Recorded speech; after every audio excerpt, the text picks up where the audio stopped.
नमः शिवाय. परमपूज्य गुरुदेवता श्री कलावती माता लिखित बोधामृत. पुस्तक वाचन. मागील भाग पुढे चालू. विषय 22. मन. 18.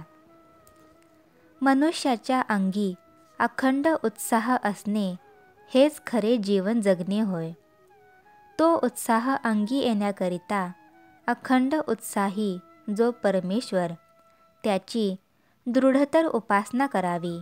म्हणजे डोळ्याने हरिरूप पाहावे, कानाने हरिकथा श्रवण करावी, हाताने पूजा करावी, नाकाने हरिनिर्माल्याचा वास घ्यावा, तोंडाने हरीचे गुण गावे, पायाने देवस्थानाकडे जावे, मनाने हरीचे चिंतन करावे. 19. पाठीवर ओझे लादलेल्या गाढवाला परीर जसा ओढीत नेतो त्याप्रमाणे मनाला संत संगतीची गोडी लावीत असता प्रथम फार कष्ट पडतात. तेच मन संतांचा बोध पटल्यावर एखाद्या घोड्याच्या गतीने धावू लागते. 20. मनुष्य मनाच्या अधीन झाल्यामुळे ऐहिक विषयाला बळी पडतो. त्यामुळे त्याला नाना प्रकारची दुःखे भोगावी लागतात. संत संगतीपासून सद्बोध ग्रहण करू लागल्यावर हळूहळू मनाला ताब्यात ठेवण्यास तो समर्थ होतो. त्यावर त्याला कोणताही विषय चकवू शकत नाही. 21. एखाद्या अनाथ पशुचे पाय चिखलात रुतावे आणि वर येण्यासाठी त्याने धडपडावे व प्रयत्न चालेनासे झाले म्हणजे निराश व्हावे. त्याप्रमाणे मनाची स्थिती आहे. मोहरूप चिखलात रुतलेले मन स्वप्रयत्नाने वर येण्यास धडपडते आणि आपले प्रयत्न निष्फळ झाले म्हणजे उदास होते. अनाथ पशुला वर काढण्यास कोण तयार असणार? जो शक्तिमान आणि दयावंत असेल तो. त्याप्रमाणे मनाला होणाऱ्या यातनेपासून सोडविण्यास सर्व शक्तिमान दयाघन गुरुरूपधारी परमेश्वर एक समर्थ होय. 22. मांजराला उंदीर खाल्ल्यानेच पुष्टी येते आणि झुरळ अथवा किडे खाईल तर ते रोगी बनते. त्याप्रमाणे मन स्वरूप ध्यानाच्या योगे सामर्थ्यवान होते आणि विषयांच्या ध्यासामुळे ते कमकुवत बनते. सद्गुरु आज्ञेनुसार अभ्यास केला असता मनाच्या भोवतालचे वासनेचे वेष्टन संपूर्ण नाहीसे होते. त्यावर ते बलवान म्हणजे दैवी गुण संपन्न होते. 23. इच्छेच्या मागे तृप्ती आणि तृप्तीच्या मागे इच्छा ह्या दोहोकडे मनाचे सतत आंदोलन होत असते.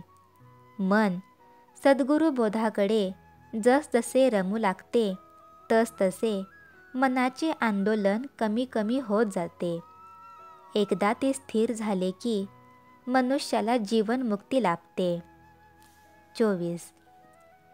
नदीचे पाणी उगमाजवळ इकडे तिकडे फुटून नाहीसे न होता एकत्र होऊन जर पुढे गेले तर त्याचाच समुद्र बनतो.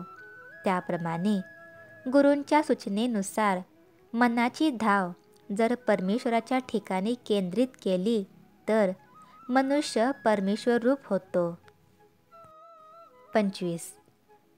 समुद्राच्या पाण्याची सूर्याच्या उष्णतेने वाफ होऊन पावसाच्या रूपाने नद्यांच्या द्वारे ते पाणी जसे पुन्हा समुद्रास मिळते त्याप्रमाणे देहध्यासाने परमेश्वरापासून विभक्त झालेला जीवात्मा मनुष्य जन्म आल्यावर त्याचे मन जेव्हा विषयांना परिपूर्ण विटते तेव्हा गुरूंच्या मार्गदर्शनाने परत तो परमेश्वरापाशी एकरूप होतो. 26. मैदानात लावलेली गॅसबत्ती एखाद्या छोट्याशा खोलीत टांगली असता ती खोली जशी प्रकाशाने भरून जाते तद्वत चहूकडे फाकलेले मन गुरु आज्ञेनुसार अंतःकरणात स्थिर केले असता अमर्यादित आनंदाचा अनुभव येतो.